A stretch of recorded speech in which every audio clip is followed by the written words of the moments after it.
জি, আসসালামু আলাইকুম। আশা করি ভালো আছেন সবাই। আ যে যেখান থেকে দেখছেন, যে যেখান থেকে শুনছেন সবাইকে শুভেচ্ছা, অভিনন্দন এবং কৃতজ্ঞতা জানাচ্ছি।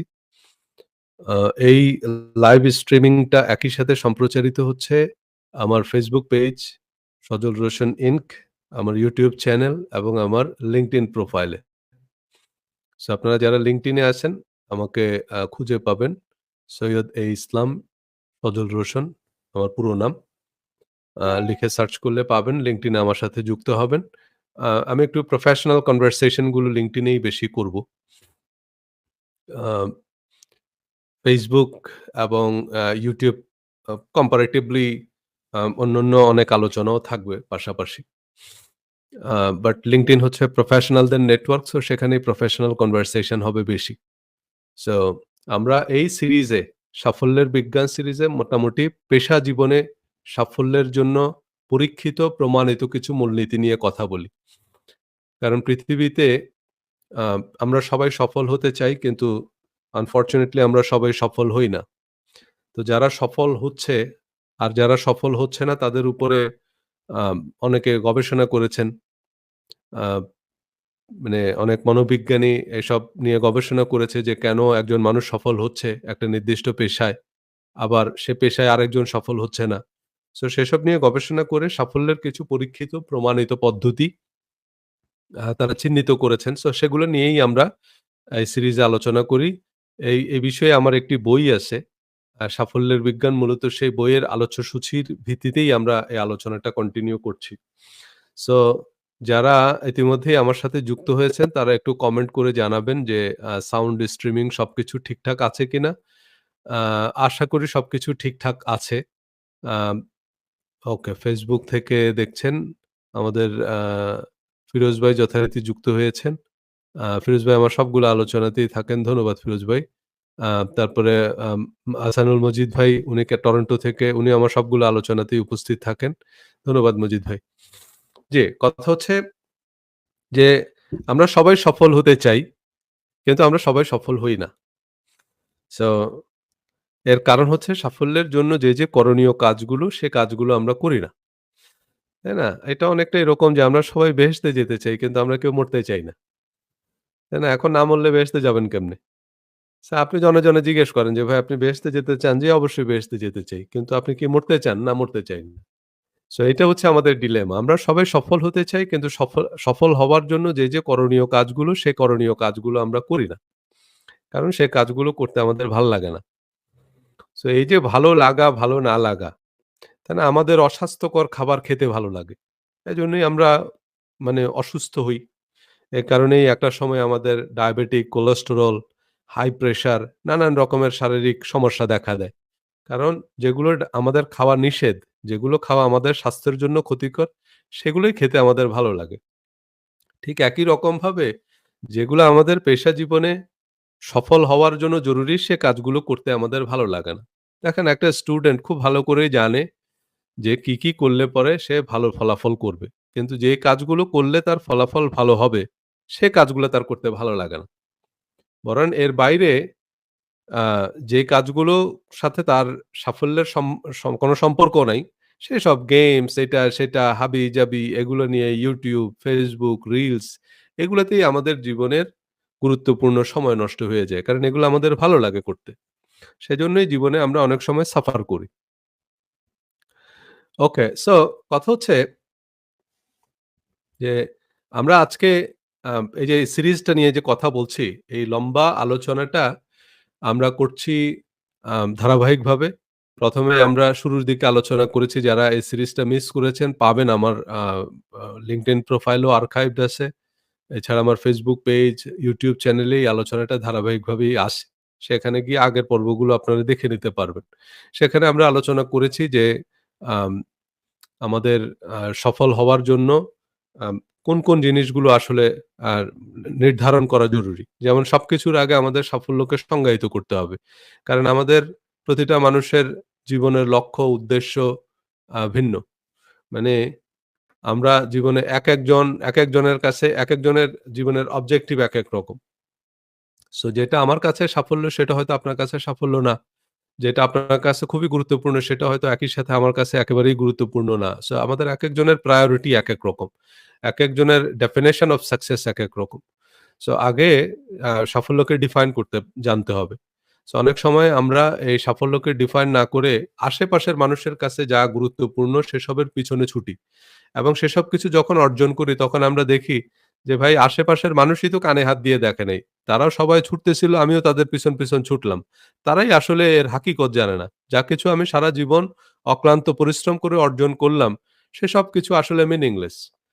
So this is not what I wanted to be. একটা সময় গিয়ে আপনার এই রিয়ালাইজেশন তৈরি হবে যে এইটার জন্য আমি সারা জীবন ধরে এত অক্লান্ত পরিশ্রম করেছি। না এটা তো আমি আসলে হতে চাইনি। এটা তো আমি পেতে চাইনি। কারণ এটার বাস্তবতা আমার আসলে জানা ছিল না। সো এইজন্য সাফল্যকে আগে আমাদের আ ডিফাইন করতে জানতে হবে যে আমার আসলে জীবনের পারপাসটা কি? আমার আসলে জীবনের অবজেক্টিভটা কি? আমি আসলে কি অ্যাচিভ করতে চাই? কেন অ্যাচিভ করতে চাই? সেটা অ্যাচিভ করলে আসলে কি হবে? সেটা অ্যাচিভ না করলেই বা কি হবে? সো সেসব জিনিসগুলো আগে ডিফাইন করা খুব জরুরি। তা না হলে আপনি সারা জীবন ধরে দেখবেন যে আপনি একটা মরীচিকার পিছনে ছুটছেন। সো এরপরে আমরা দেখেছি যে সাফল্যের জন্য আমাদের লক্ষ্য স্থির করা খুব জরুরি। সো কারণ লক্ষ্য স্থির করতে হবে। লক্ষ্য স্থির না করলে আপনি লক্ষ্য অর্জন করেছেন কিনা সেটা অ্যাসেস করবেন কিভাবে? আপনি যদি গোল সেট না করেন তাহলে আপনি পরবর্তীতে আপনি আপনার পারফরম্যান্স ইভ্যালুয়েট করতে পারবেন না। এজন্য আমরা বিজনেসে বলি কেপিআই, কি পারফরম্যান্স ইন্ডিকেটর।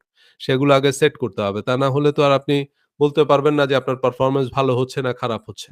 তাই না? একটা স্টুডেন্টের জন্য কতগুলো কেপিআই সেট করা আছে। এগুলো অবশ্য আম একাডেমিক আ মানে স্কুল কলেজ সেট করে রাখছে।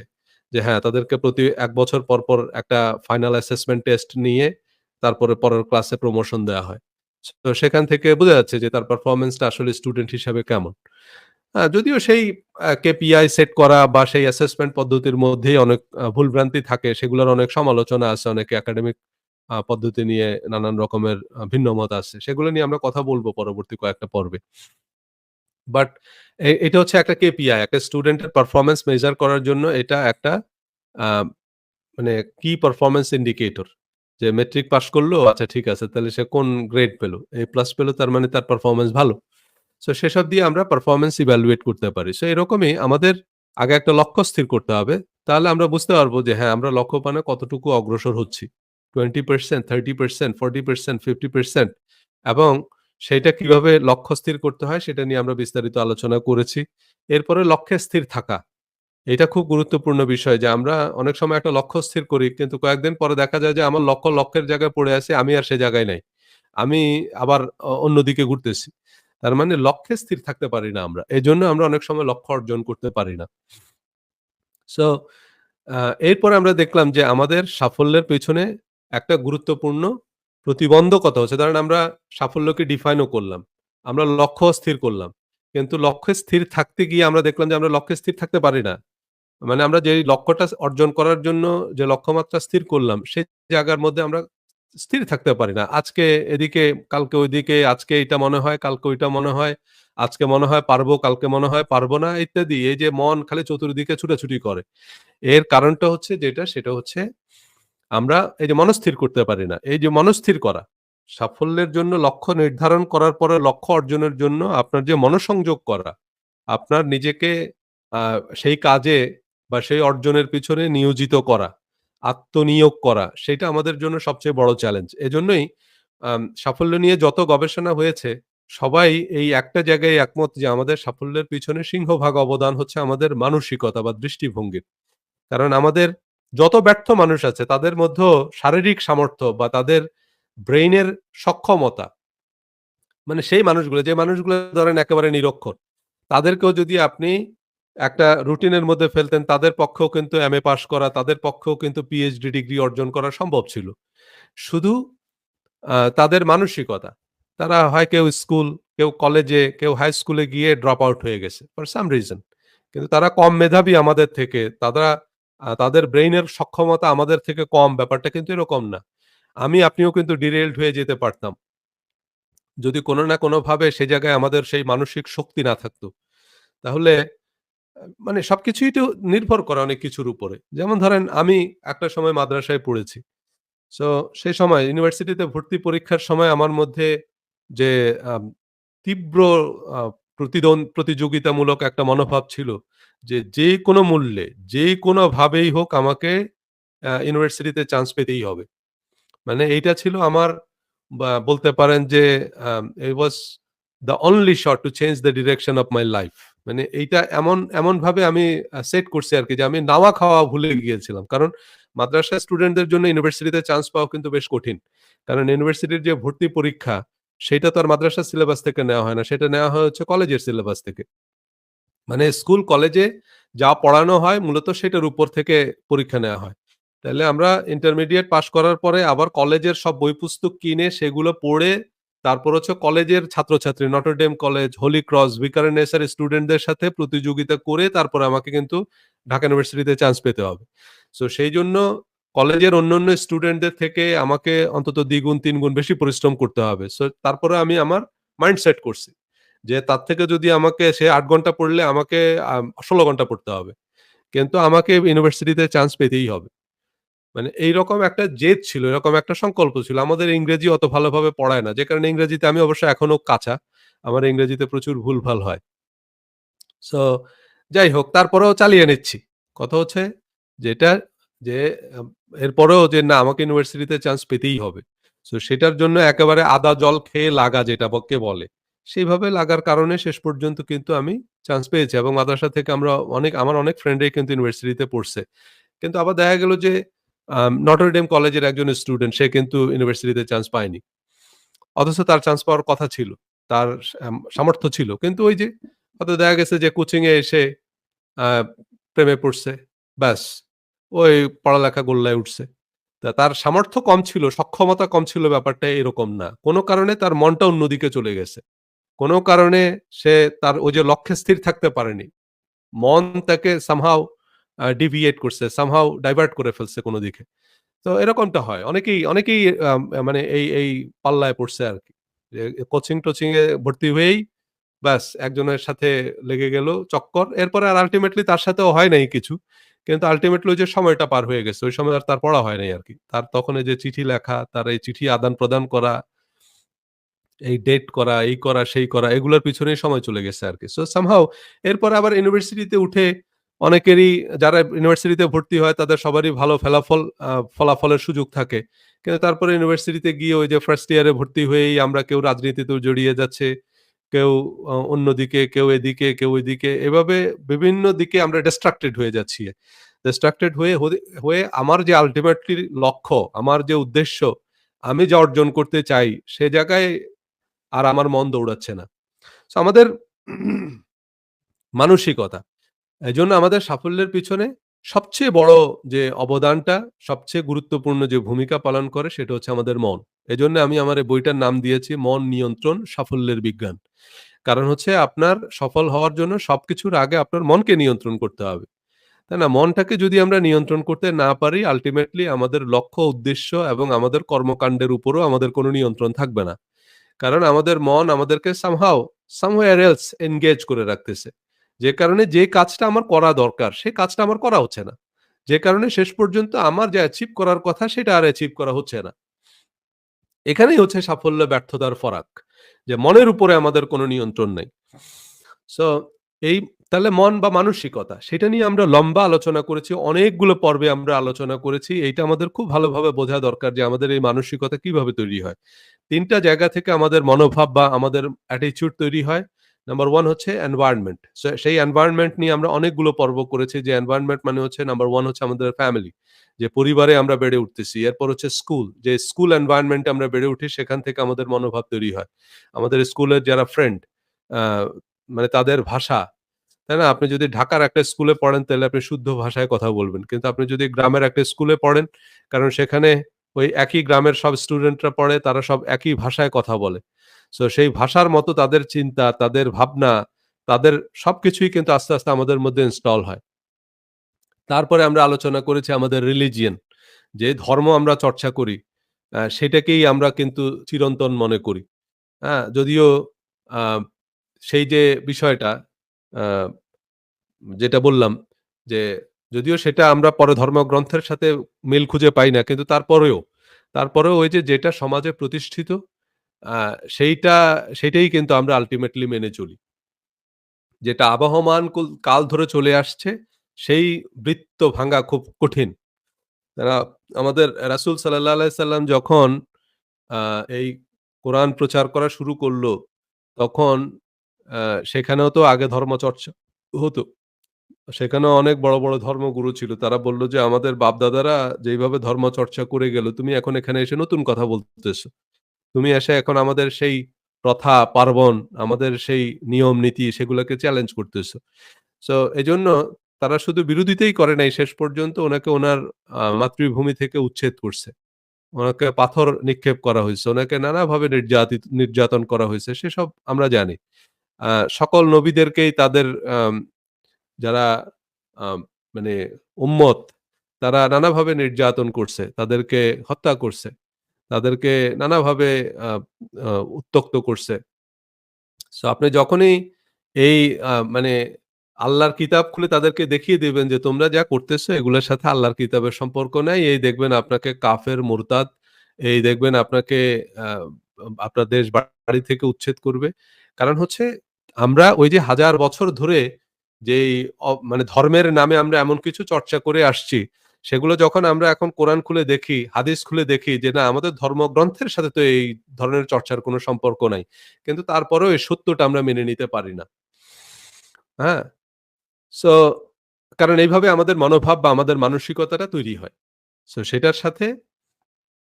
সেটার সাথে আ আ মানে আমরা কন্ট্রাডিক্ট করতে পারি না। সেটার বাইরে আমাদের পক্ষে যাওয়া খুব কঠিন। তা আমরা এরকম পরিবেশ থেকে আমাদের যে জিনিসগুলো তৈরি হয়, কাজের পরিবেশ, আ যে ওয়ার্ক এনভায়রনমেন্ট এ আমরা বেড়ে উঠি। যেমন ধরেন একজন যদি আর্মিতে কাজ করে, তো তার মনোভাবটা যেরকম হবে আর আরেকজন পোস্ট অফিসে কাজ করে। ২ জনের মনোভাব তো একরকম হবে না। ২ জনের মনোভাব ২ রকম হবে। সো আবার যারা বেসরকারি চাকরি করে তাদের আম মেন্টালিটি একরকম হয়। যারা সাংবাদিকতা বা পত্র-পত্রিকায় কাজ করে তাদের চিন্তাভাবনার ধরন একরকম হয়। সো এগুলো কাজের পরিবেশ। কাজের পরিবেশের উপরে অনেক কিছু নির্ভর করে। আবার কি ধরনের রাজনৈতিক পরিবেশে আমরা বেড়ে উঠতেছি। আপনি যদি সুইজারল্যান্ডে বেড়ে উঠেন, মানে জন্ম এবং বেড়ে ওঠা যদি সুইজারল্যান্ডে হয়, তাহলে আপনি আ সবকিছু একভাবে চিন্তা করবেন। আবার বাংলাদেশে যেমন একটা ব্যবসা করার কথা যদি আপনি চিন্তা করেন, এখন আপনি যদি আমেরিকান হন বা কানাডায় যদি আপনি বেড়ে উঠেন, তাহলে আপনি চিন্তা করবেন যে ভাই এখানে ব্যবসা করতে হইলে আমাকে তাহলে কি করতে হবে? আপনি সরাসরি ওয়েবসাইটে যাবেন, সেখানে স্টেপ বাই স্টেপ বলে দেয়া আছে, বা কোনো একজন আ বিজনেস কনসালটেন্ট বা এরকম একটা ফার্মের কাছে যাবেন, যারা আপনাকে একটা কোম্পানি ফর্ম-টর্ম করে দিবে। সে অনুযায়ী আপনি লাইসেন্স-টাইসেন্স পেয়ে আপনি ব্যবসা করবেন। ব্যবসার কি, কি নিয়ম-কানুন সবকিছু জেনে আপনি ব্যবসা করতে পারবেন। কিন্তু আপনি যদি আবার বাংলাদেশে বা ইন্ডিয়া বা এরকম একটা কান্ট্রিতে, পাকিস্তানের মতো কান্ট্রিতে ব্যবসা করতে চান, তাহলে আপনাকে ওই ফিলিপ কটলারের 'প্রিন্সিপালস অফ মার্কেটিং' বা অ্যাডাম স্মিথের 'ওয়েলথ অফ নেশনস' পড়ে আপনি বাংলাদেশে ব্যবসা করতে পারবেন না। বাংলাদেশে যদি আপনাকে ব্যবসা করতে হয়, তাহলে আপনাকে সজল হোসেনের 'মগের মুল্লুকের অর্থনীতি' বইটি পড়তে হবে। কারণ বাংলাদেশে এই ফিলিপ কটলারের 'প্রিন্সিপালস অফ মার্কেটিং' অনুযায়ী ব্যবসা চলে না। দেউলিয়া হয়ে আউলিয়া হয়ে যাবেন আপনি। কারণ এইসব বইয়ের কোনো কিছুই আপনি দেখবেন বাস্তবে মিল নেই। হ্যাঁ? বাংলাদেশের ব্যবসা এভাবেই চলে। সো সেসব নিয়ে আমি পরবর্তীতে আলোচনা করব। তবে আমার একটি বই আছে, আপনারা চাইলে বইমেলা থেকে এটা কালেক্ট করতে পারেন। 'মগের মুল্লুকের অর্থনীতি'। বইটা পাবেন হচ্ছে আমার মেরিট ফেয়ার প্রকাশনীর স্টলে পাবেন। স্টল নাম্বার হচ্ছে ২০১-২। সো সেখানে গেলে আপনারা আমার সবগুলো বই কিনতে পারবেন। 'সাফল্যের বিজ্ঞান' বা 'রিলিজিয়াস মাইন্ডসেট' সিরিজের আমার সবগুলো বই কিনতে পারবেন। বইমেলা থেকে বিশেষ ছাড়ে কিনতে পারবেন। সো এনিওয়ে, এই কারণ তাহলে কি আপনি কানাডা বা আমেরিকায় ব্যবসা করতে পারবেন একেবারে বইতে যেভাবে লেখা আছে সেই নিয়মে। কারণ এখানে কোন ডেমোক্রেটিক পার্টি না আপনি রিপাবলিকান পার্টি, এ নিয়ে আপনাকে কেউ জিজ্ঞেস করবে না। আপনি ব্যবসা করতেছেন, আপনি আপনার ব্যবসা করবেন। আপনি ডেমোক্রেটিক পার্টি করেন না রিপাবলিকান পার্টি করেন, এ নিয়ে কেউ আপনাকে কিছু জিজ্ঞেস করবে না। আপনার কাছ থেকে কেউ এসে কোন ঘুষ দাবি করবে না, কেউ এসে কোন চাঁদা দাবি করবে না। আপনি নিয়ম মোতাবেক ব্যবসা করবেন, কেউ আপনাকে ডিস্টার্ব করবে না। আপনি আপনার পাই হিসাব করে ট্যাক্স দিয়ে দিবেন। কেউ আপনাকে কোন রকম ডিস্টার্ব করবে না। কিন্তু বাংলাদেশে ব্যবসা করতে গেলে আপনি নিয়ম মেনে ব্যবসা করতে পারবেন না। আপনাকে যা নিয়ম কাগজে কলমে লেখা আছে, সেটা কাগজেই আছে। প্র্যাকটিক্যালি আপনি সেভাবে ব্যবসা করতে পারবেন না। সো এজন্য তখন আপনি স্বাভাবিকভাবে চিন্তা করবেন। ট্রেড লাইসেন্স নিতে যাবেন, আপনাকে চিন্তা করতে হবে তাহলে ট্রেড লাইসেন্স কেমনে নিতে হয়? সেভাবে নিতে হবে। ১ম এই কিন্তু আপনি বাঁকা পথে গেলেন। তারপরে প্রত্যেকটা জায়গায় আপনাকে রাজনৈতিক লেজুড় ভিত্তি রাখতে হবে। নাহলে আপনি একটা ছোট্ট রেস্টুরেন্ট ব্যবসাও করতে পারবেন না। আপনি একটা মুদি দোকানও দিতে পারবেন না। যদি আপনি এইরকম ক্ষমতাসীন দলের সাথে যদি আপনার ওরকম যোগসাজশ না থাকে, সরকারি কর্মকর্তাদের সাথে যদি যোগসাজশ না থাকে, সাংবাদিক এদের সাথে যদি আপনার যোগসাজশ না থাকে, আপনি ব্যবসা করতে পারবেন না।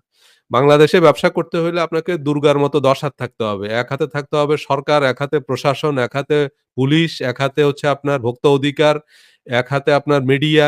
এগুলা যদি আপনার না থাকে, আপনি বাংলাদেশে ব্যবসা করতে পারবেন না। হুম? সেসব নিয়ে বিস্তারিত আলোচনা করেছি বইতে। মগর মুল্লুকের অর্থনীতি। এটা না হলে উল্টা হিতে বিপরীত হবে। বাংলাদেশে যাদের নামে অর্থ পাচার আইনে মামলা হয় এদের হাতে মিডিয়া নাই।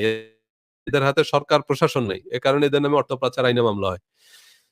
সেটা পড়লেই বুঝতে পারবেন। আমি একবারে সবিস্তারে রেফারেন্স দিয়ে আলোচনা করেছি। এনিওয়ে আ জি, সেটা নিয়ে আমি একটু বিস্তারিত আলোচনা করব। তখন আরো পরিষ্কার হবে অনেক কিছুই। আ এখন আসেন আমরা আজকে আলোচনা করব সেটা হচ্ছে তাহলে পরিবেশ। এরপর হচ্ছে জীবনের অভিজ্ঞতা। আমাদের গুরুত্বপূর্ণ বিষয় হচ্ছে যে আমাদের অভিজ্ঞতা। আমাদের অভিজ্ঞতা থেকে আমাদের মনোভাব তৈরি হয়। মানে জীবনের যা আমাদের অভিজ্ঞতা হয় সেটা আমাদের মনোভাবকে একটা আলাদা আকৃতি দেয়। একটা শেপ তৈরি করে। আ সো এখন একেকজনের আ একেকটা বিষয়ে একেক ধরনের অভিজ্ঞতা তৈরি হয়। যেমন ধরেন একটা সাপ। একটা সাপ হচ্ছে আমাদের কাছে ভয়ংকর একটা প্রাণী। তাই না? বিশেষ করে আমার কাছে আমি সাপে খুব ভয় পাই আরকি। এটার কারণ হচ্ছে যে সেটা হচ্ছে আমার আম্মা সাপে খুব ভয় পেত। সো উনি মানে একটা কা কা ওই কি বলে প্লাস্টিকের সাপ দেখলেও চিৎকার চেঁচামেচি করত। সো এটা যদিও জানতো যে এটা প্লাস্টিক কিন্তু তারপরেও উনি এটা সহ্য করতে পারত না। সেখান থেকে আমাদের মধ্যেও সাপের একটা মারাত্মক রকম ভীতি তৈরি হইছে। সাপ আমার কাছে খুবই ভয়ংকর যদিও অনেক সময় অনেক খেলা দেখায় সেই সাপ। সেটা অনেকে কান্দে নিয়ে ছবি-টবি তোলে। বাট আমার পক্ষে সেটাও সম্ভব না আরকি।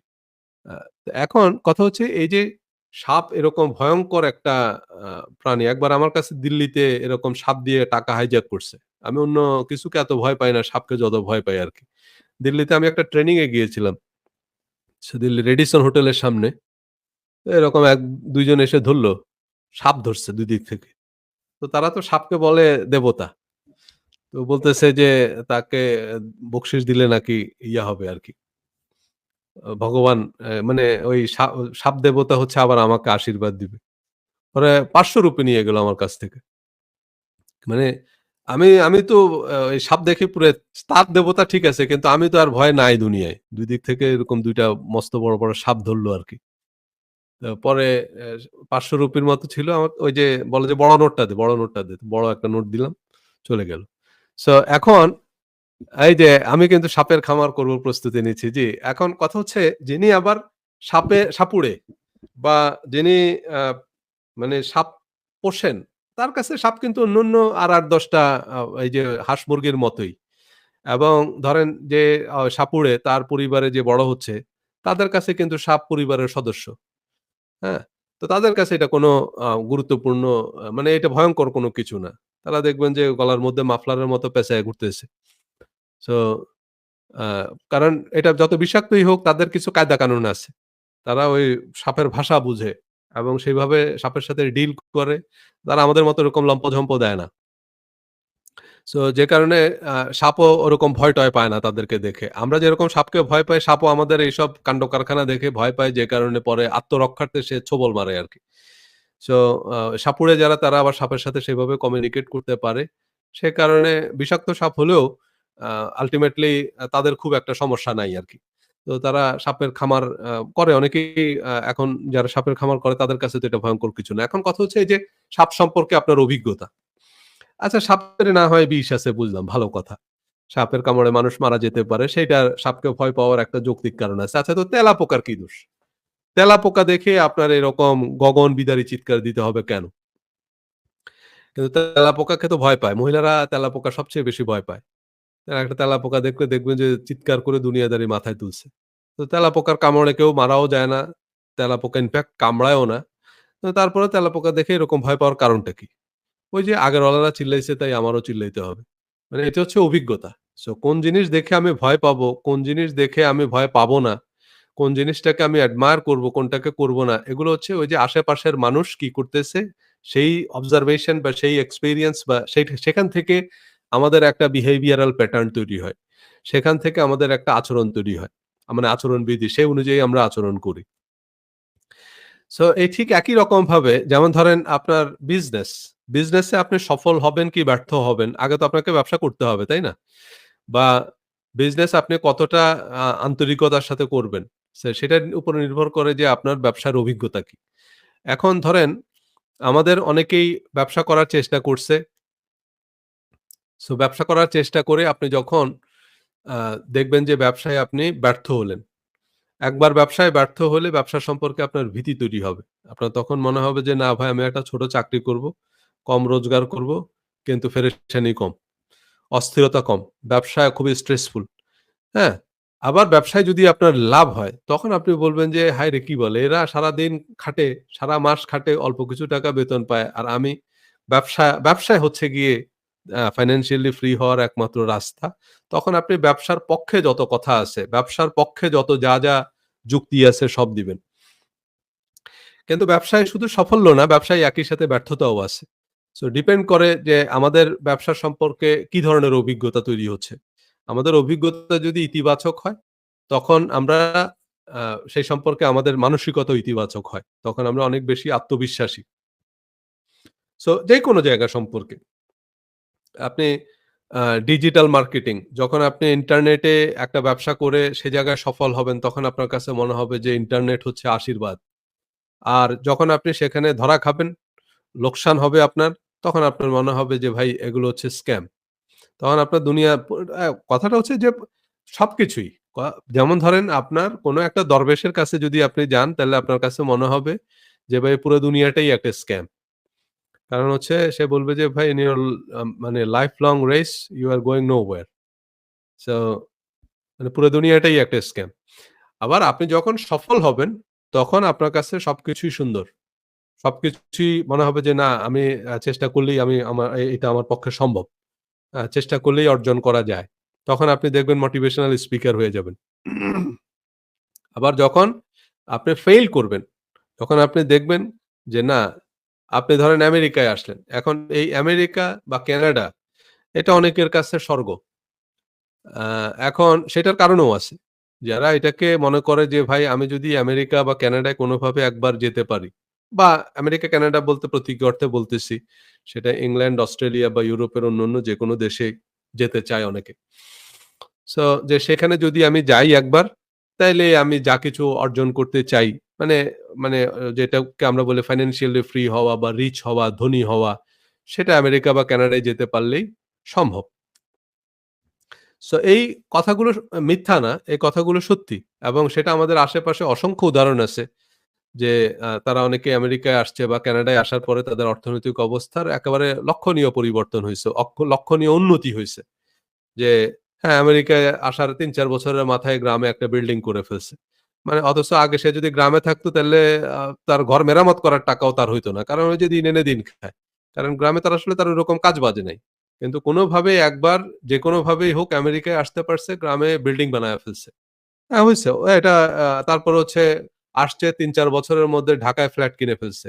মানে প্রতি ১-২ বছর পরই ফ্ল্যাট কিনতেছে একটা করে। এটা অনেকের বেলায় সত্যি। অনেকের বেলাতেই সত্যি এবং যারা এসে এরকম লাইন করতে পারছে, তো তাদের এরকমই আ তারা আমেরিকাকে সেভাবেই আ প্রচার করে। সেভাবে এই যে বলে না ছেলে কি করে? বলে ছেলে আমেরিকায় থাকে বা ছেলে কানাডায় থাকে। এই কথাগুলোর একেবারে যে অমূলক বা একেবারে ভিত্তিহীন তা না। মানে আমেরিকায় থাকলেই মানে যেকোনো আমেরিকায় থাকলে আপনি যেকোনোভাবেই পয়সা রোজগার করতে পারবেন। এ কথাটা মিথ্যা না। মানে এইজন্যই বলে যে ছেলে কি করে? আমেরিকায় থাকে। আমেরিকায় থাকলে সে না খেয়ে থাকবে না। এটা মানে আমেরিকায় থাকলে সে পয়সা রোজগার করবে। সে যদি সুস্থ থাকে যেমন ধরেন একেবারে রেডিলি এভেইলেবল যেসব জবগুলো আছে, যেমন ধরেন পিজ্জা ডেলিভারি দেয়া বা ফুড ডেলিভারি দেয়া আরকি। সেটার জন্য আপনার ধরেন ফোনের মধ্যে একটা অ্যাপ আপনি নামিয়ে নিবেন Uber Eats বা GrabHub এরকম অনেকগুলো ফুড ডেলিভারি অ্যাপ আছে। সেই অ্যাপটা নামিয়ে নিলেই আপনি যখনই অ্যাপ অন করবেন সাথে টুং করে একটা মেসেজ আসবে। যে আপনার এই যে নিয়ারেস্ট ম্যাকডোনাল্ড আপনি একটা সাইকেল থাকলেও ডেলিভারি দিতে পারবেন। আপনি ব্যাস ম্যাকডোনাল্ডে চলে যাবেন। সেখানে আপনি যাওয়ার আগে তারা খাবারটা রেডি করে রাখবে। যিনি খাবার অর্ডার করছে ওদের কাছে একটা নোটিফিকেশন যাবে।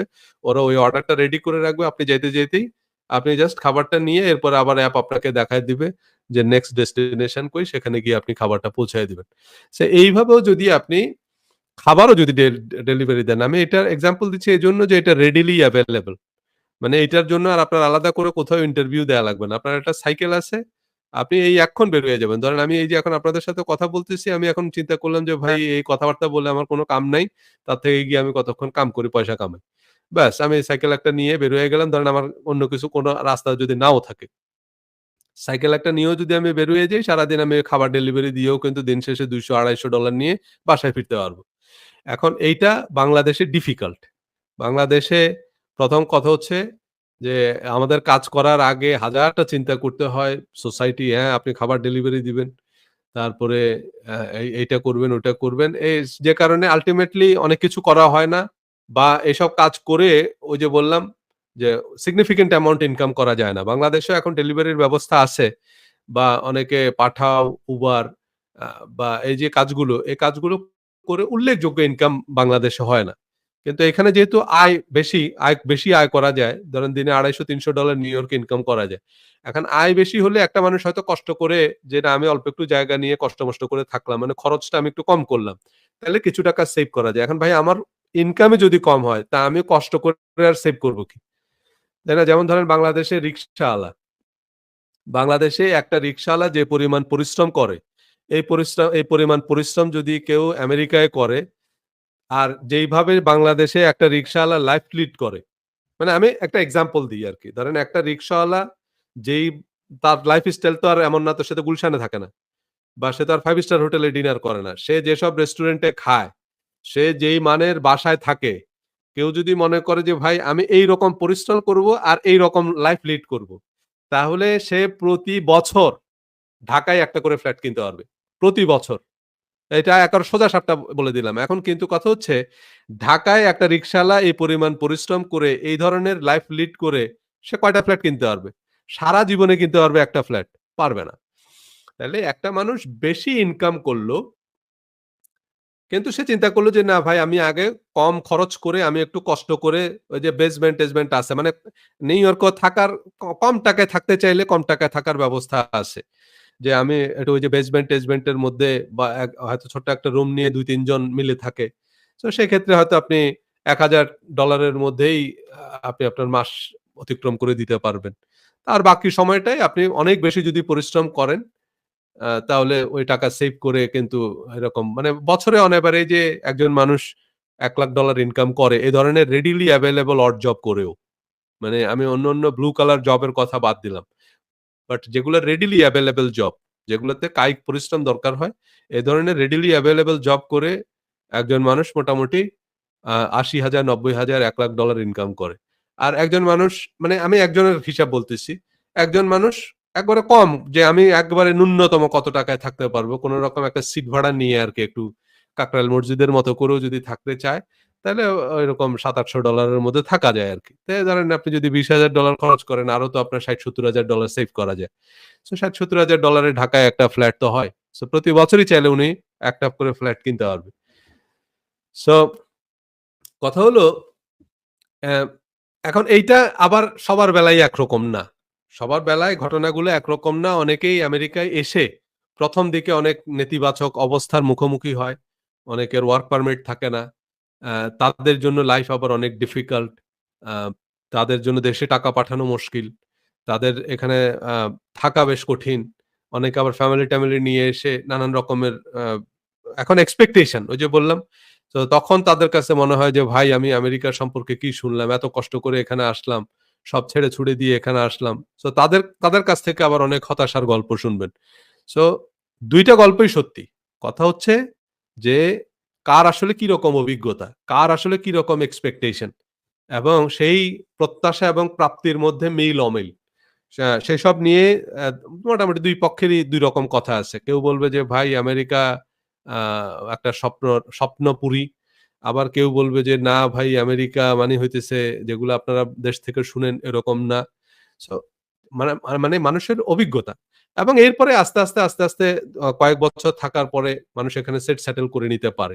আর ব্যবসার বিষয়ে এখানেও ব্যবসা করে অনেকে দাঁড়িয়েছে। কারণ এখানে ব্যবসা অনেক সিস্টেমেটিক। মানে এখানে ব্যবসার মধ্যে ওই দুর্বৃত্তায়নটা নাই।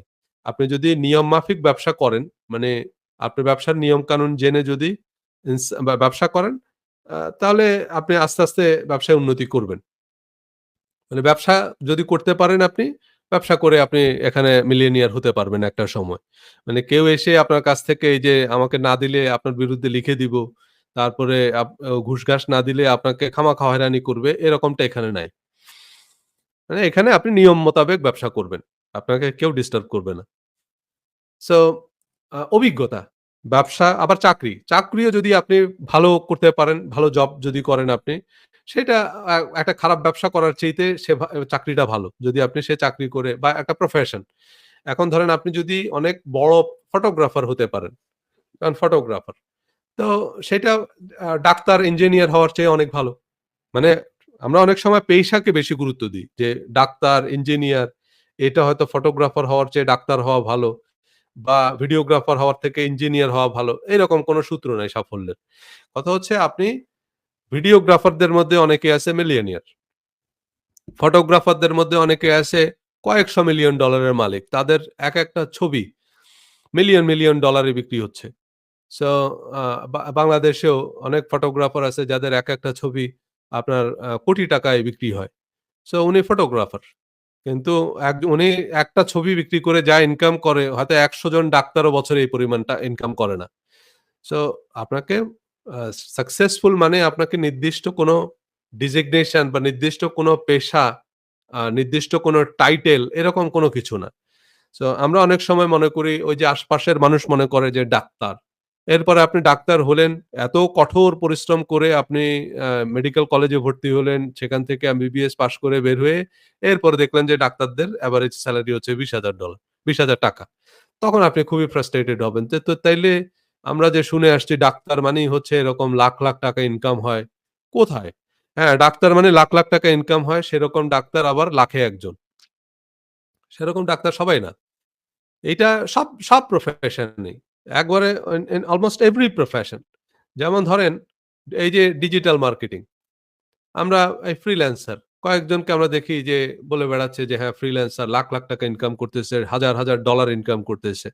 বাট 90% ফ্রিল্যান্সার ১ পয়সাও ইনকাম করে না। 90% যত ফ্রিল্যান্সার আছে যেমন Upwork, Fiverr এ যত মানুষের এই ফ্রিল্যান্সার মানে কি? আপনি কোন একটা আ ফ্রিল্যান্স প্ল্যাটফর্মে গিয়ে একটা অ্যাকাউন্ট খুলবেন এবং একটা ফ্রিল্যান্স প্ল্যাটফর্মে অ্যাকাউন্ট খোলা Facebook এ একটা অ্যাকাউন্ট খোলার মতো। সো অনেকে সেখানে গিয়ে একটা অ্যাকাউন্ট খোলে এবং এরপরে আরেকজনের প্রোফাইল থেকে কিছু জিনিস কপি করে এনে পেস্ট করে দেয়, একটা প্রোফাইল ক্রিয়েট করে। এই 90% লোক আসলে কোন ফ্রিল্যান্সার না। এদের কোন ফ্রিল্যান্সিং স্কিল নাই। যে কারণে এরা কোন কাজ পায়ও না। এবং এই 90% লোক ১ পয়সাও ইনকাম করে না ফ্রিল্যান্সিং থেকে। বাকি যে 10% থাকে তাদের মধ্যেও আপনার 8% পাবেন যারা কনসিস্টেন্টলি কোন ইনকাম করে না। এরা occasionally once in a uh uh মানে year or once in a 6 month তারা হয়তো একটা কাজ পায়। সেখান থেকে হয়তো $50 আর্ন করলো। বাট এটা মানে খুবই অকেশনাল। মানে ৬ মাসে $50 ইনকাম করছে। ৭ মাস পরে গিয়ে $১০০ এর একটা কাজ পাইছে। মানে এইরকম আছে হলো ধরেন 8% এর মতো পাবেন। যারা ইনকাম করছে কিছু বাট সেটা কনসিস্টেন্ট না, সেটা খুবই যৎসামান্য, সেটা বলার মতো না। হ্যাঁ? আপনার মোটামুটি কনসিস্টেন্টলি ইনকাম করে এরকম লোক পাবেন হচ্ছে আপনি লট লেস দ্যান 2%। 2% ফ্রিল্যান্সার আছে যারা কনসিস্টেন্টলি কিছু ইনকাম করে বাট সে পরিমাণটা খুবই কম। মেবি $100 অন এভারেজ এ প্রতি মাসে ইনকাম করে। বাট এর মধ্যেও আবার উনার খরচ আছে। উনার এই যে ইন্টারনেটের বিল, এটা সেটা আগ্রাম-বাগ্রাম কম্পিউটার সবকিছু মিলিয়ে যা আয় ওর থেকে ব্যয় বেশি। কিন্তু কাগজে কলমে উনার মোটামুটি মাসে $১০০, $১২০, $১৩০ ইনকাম হয়। এরকম আছে হচ্ছে আপনার ধরেন 2%, 2% এর কম। আপনি বলবেন যে মাসে কনসিস্টেন্টলি $১,০০০ ইনকাম করে। এইরকম ফ্রিল্যান্সার এর সংখ্যা লট লেস দ্যান 1%। মানে 0.23% ফ্রিল্যান্সার আছে যারা মাসে গড়ে $১,০০০ ইনকাম করে বা $১,০০০ প্লাস ইনকাম করে। এভরি মান্থ কনসিস্টেন্টলি ইনকাম করে। বলবেন যে তাহলে $১০,০০০, $২০,০০০ যে ইনকাম করে এরকম ফ্রিল্যান্সার হলো লাখে ১ জন। ১,০০,০০০ ফ্রিল্যান্সারের মধ্যে এরকম একজন ইনকাম করে। এবং একটা সময় তারা পরে এসে এই বিভিন্ন রকমের কোর্স-টোর্স ক্রিয়েট করে তারপরে সেগুলা থেকে বেশি ইনকাম করে আরকি। একটা সময় তারা বিভিন্ন রকমের কোর্স সেল করে। এবং তাদের এসব কোর্স বহু মানুষ তাদের কাছ থেকে তখন এসব কোর্স কিনে লাখ, লাখ টাকা কামানোর স্বপ্নে বিভোর হয়ে কিন্তু যারা এসব কোর্স কিনে তাদের মধ্যে একজনও দেখা যায় যে ওই লেভেলটা রিচ করতে পারে না। ওই যে বললাম ১,০০,০০০ জন যদি আবার কোর্স কিনে, সেখান থেকে ওই একজন হয়তো ঐরকম আবার মাসে $১,০০০ খানেক ডলার ইনকাম করবে। আর বাকিরা আছে 90% ওই কোর্স কিনে কিছুই ইনকাম করবে না। সো এটা হচ্ছে গিয়ে বটম লাইন। সো আপনি যখনই সাকসেস স্টোরি দেখবেন তখন বুঝবেন যে সেখানে আবার ফেইলিউর এর স্টোরিও আছে। সো এখন মানুষ একদিকে যখন ছুটে তখন সবাই লাখ, লাখ মানুষ সেদিকে ছুটতে থাকে আরকি। কিন্তু বাস্তবতা ভিন্ন। ঠিক ডাক্তারদের বেলা কনটেন্ট ক্রিয়েশন। আমাদের দেশে কনটেন্ট ক্রিয়েট করে অনেকে লাখ, লাখ ডলার মানে টাকা ইনকাম করতেছে। YouTube, Facebook এ কনটেন্ট ক্রিয়েট করে। বাট সেখানে ওই যে বললাম স্ট্যাটিস্টিক্স টা একই রকম। কনটেন্ট ক্রিয়েটরদের মধ্যে 90% কোনো ইনকাম করে না। ওই যে বললাম 8% পাওয়া যাবে যারা ইনকনসিস্টেন্ট বাট কিছু ইনকাম করছে বাট ইনকনসিস্টেন্ট। মেবি তারা ওরকম ৩ মাস পরে গিয়ে $১০০ এর একটা চেক পায়। ৬ মাস পরে গিয়ে $১০০ পায়। এরকম ইনকনসিস্টেন্ট কিছু ইনকাম করে। আবার যারা মোটামুটি আরকি যে প্রতি মাসেই $১০০, $২০০ বা $৩০০ ইনকাম করে, এরকম ইউটিউবারের সংখ্যাও 1% এর কম। মানে যারা YouTube থেকে মাসে $১০,০০০ ইনকাম করে এরকম ইউটিউবার লাখে একজন। সো এজন্যই বললাম যে একজনকে আপনি দেখলেন তারপরে আপনি যখন দৌড়ানো শুরু করবেন এরপরে ৪-৫ মানে বছর সেখানে ইনভেস্ট করার পরে দেন আপনি রিয়ালাইজ করবেন যে না ভাই আমি মানুষকে যেভাবে শুনতেছি সেভাবে সেরকম তো আর না। যেমন ইউটিউবার হওয়ার স্বপ্নে বিভোর হয়ে অনেকেই সেদিকে রান করতেছে। এখন একটা ডিসেন্ট ইউটিউব চ্যানেল মানে একটা কনটেন্ট ক্রিয়েশন এর জন্য যা কিছু দরকার হয় মোটামুটি একটা ডিসেন্ট সেটআপ এর জন্য আপনার ৮-১০ লাখ টাকা লাগবে। মানে আপনার camera, lens, sound system, lights, editing panel সবকিছু মিলিয়ে মোটামুটি ৮-১০ লাখ টাকার একটা বাজেট লাগবে। কিন্তু এই ৮-১০ লাখ টাকা বাজেট নিয়েও 90% লোক সাকসেসফুল হবে না। 90% লোক এই ৮-১০ লাখ টাকা ইনভেস্ট করার পরেও এই কনটেন্ট ক্রিয়েশন থেকে উল্লেখযোগ্য কিছুই আয় করবে না। একটা পর্যায়ে গিয়ে তারা কুইট করবে তখন তারা বুঝতে পারবে যে তাদের বিপুল পরিমাণ সময় নষ্ট হইছে। হ্যাঁ? মানে যদি তারা কুইট করে আরকি। বাট ওই যে বললাম সাকসেস এর জন্য এজন্যই আপনার দীর্ঘমেয়াদী পরিকল্পনা থাকতে হবে। আপনি যেটা করবেন সে জায়গায় আপনার প্যাশন থাকতে হবে। সেই জায়গায় আপনার ডেডিকেশন থাকতে হবে। আপনি যদি মনে করেন যে ভাই আরেকজন করতেছে তাই আমিও করলাম। হবে না। আপনি ফটোগ্রাফার হয়ে যদি সাকসেসফুল হতে পারেন, আপনার দুনিয়ার আর কোনো কিছু হওয়ার দরকার নেই। আপনি একজন সফল ফটোগ্রাফার, সফল ভিডিওগ্রাফার। সেখান থেকে আপনার নেম, ফেম, অনার সবকিছু আসবে। আপনি দেখবেন যে আপনি ফটোগ্রাফি করে একটা সময় জাতীয় পুরস্কার পাবেন। ভিডিওগ্রাফি করে আপনি একটা সময় ২১ এ পদক পাবেন বা এরকম সম্মাননা পাবেন। আপনি সেখান থেকে আপনার পয়সাও আসবে। সেখান থেকে আপনার পরিচিতি, প্রতিপত্তি সবকিছু তৈরি হবে। Whatever you want in your life আপনি শুধু ফটোগ্রাফি দিয়েই অর্জন করতে পারবেন। কিন্তু ফটোগ্রাফি আবার এখন হালের ক্রেজ। দুনিয়ার সবাই ফটোগ্রাফার হইতে চায়। আমিও দৌড়লাম ফটোগ্রাফার হইতে চাই। কিন্তু আমি কি আসলে ফটোগ্রাফি বুঝি? বা আমার কি আসলে ফটোগ্রাফি প্যাশন? নাকি সবাই হইতে চায় তাই আমিও হতে চাই। যদি সবাই হইতে চায় আপনি এই দৌড়ে নামেন। আল্টিমেটলি আপনি কতগুলা টাকা দিয়ে ক্যামেরা কিনবেন, লেন্স কিনবেন। এরপরে ৬ মাস ১ বছর পরে আপনি দেখবেন আপনার মধ্যে আর এই উদ্যম নাই। কারণ ফটোগ্রাফি আসলে আপনার প্রেম না। এইটার প্রতি আপনার সেই ডেডিকেশন, আপনার সেই ভালোবাসাটা যদি না থাকে আপনি আল্টিমেটলি খুব বেশিদিন এখানে কন্টিনিউ করতে পারবেন না। ৬ মাস, ১ বছর, ২ বছর পর আপনি অধৈর্য হয়ে যাবেন। কারণ এখান থেকে যখন আপনি দেখবেন যে কামাই আসতেছে না। কামাই আসবে। একজন ওই যে বললাম $1,০০,০০০ এর যে ফটো, সেরকম একটা ফটোগ্রাফ তুলতে একজন ফটো সাংবাদিকের বা ফটোগ্রাফারের বছরের পর বছর লেগে যায়। উনারা হয়তো ঐরকম মনের মতো একটা ছবি তোলার জন্য বছরের পর বছর অপেক্ষা করে। এরকম হয়তো কয়েক লক্ষ ছবি তোলার পর একটা পারফেক্ট ছবি হয়। সো সেটার জন্য ওই ডেডিকেশন টুকু আপনার থাকতে হবে এবং সেটার জন্য আপনার ওই মোহ থাকতে হবে।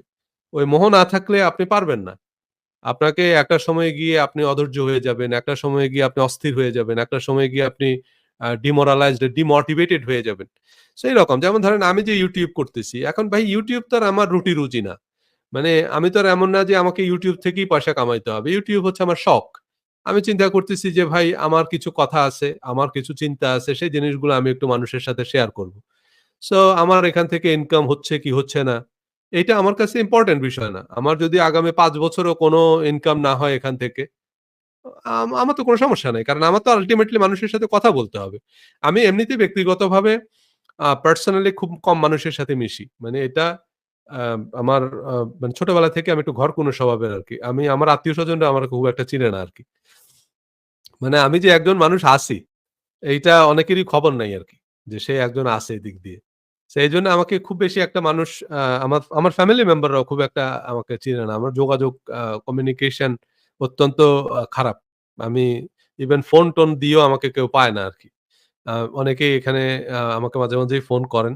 না আমি আমি যেন আমার এই মানে পার্সোনাল কমিউনিকেশন খুবই বাজে। আমি ইভেন সময় বাঁচানোর জন্য আমার মোবাইল থেকে Facebook তারপরে Messenger এগুলো ডিলিট করে ফেলছি। এগুলো আমার ফোনে নাই আরকি। কারণ আমি দেখলাম যে এসব রিলস-টিলস দেখে প্রচুর সময় নষ্ট হয়ে যায়। এজন্য আমি এগুলো পার্মানেন্টলি ডিলিট করে ফেলছি। এগুলো আমি ওই এই যে আ অকেশনালি যখন আমি কম্পিউটারে লগইন করি, তখন একটু দেখি কেউ জরুরি মেসেজ-টেসেজ পাঠাইলো কিনা বা কল-টল করছে কিনা। তো সেইটা আমি আমার কম্পিউটারে যখন লগইন করি তখন একটু চেক করি আরকি। তো এইজন্য আপনি দেখবেন যে আপনি আমাকে কল করছেন, আমি ১ সপ্তাহ পরে ওই মেসেজ সিন করছি। কারণ আমি মোবাইলে এগুলো এখন ব্যবহার করি না। কারণ আমার এমনিতে কাজের পর যেটুকু সময় আছে আমার প্রচুর পড়াশোনা করতে হয় আরকি। আমার কাজ মার্কেটিং রিলেটেড পড়াশোনাই বেশি করতে হয় আরকি। কারণ আমার কাজ সেই কেন্দ্রিক। আমার কাজই হচ্ছে মার্কেটিং রিসার্চ। গবেষণা করাটাই হচ্ছে আমার কাজ আরকি। সো সে কারণে আমাকে সেই কাজে প্রচুর সময় করতে হয়। তো সে কারণে আ সময় আমি সেভাবে পাই না বার্তা বলার জন্য। আমি চিন্তা করলাম যে তাইলে আমার YouTube চ্যানেলটা হইতেছে আমার এই আপনাদের সাথে কথাবার্তা বলার, এই যে আপনারা কমেন্ট করতেছেন, আমি আ এই যে আপনাদের সাথে ইন্টারেকশন করা, এটা হচ্ছে গিয়ে আমার এখন এইটা করতে, করতে একটা সময় আমার ধরেন ১,০০,০০০ সাবস্ক্রাইবার হলো, ১,৫০,০০০ সাবস্ক্রাইবার হলো।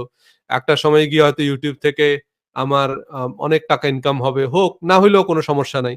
কারণ হচ্ছে আমার কাছে এই YouTube করাটা কিন্তু আমার আ মানে টাকা ইনকাম করার জন্য না, YouTube টা হচ্ছে আমার শখ।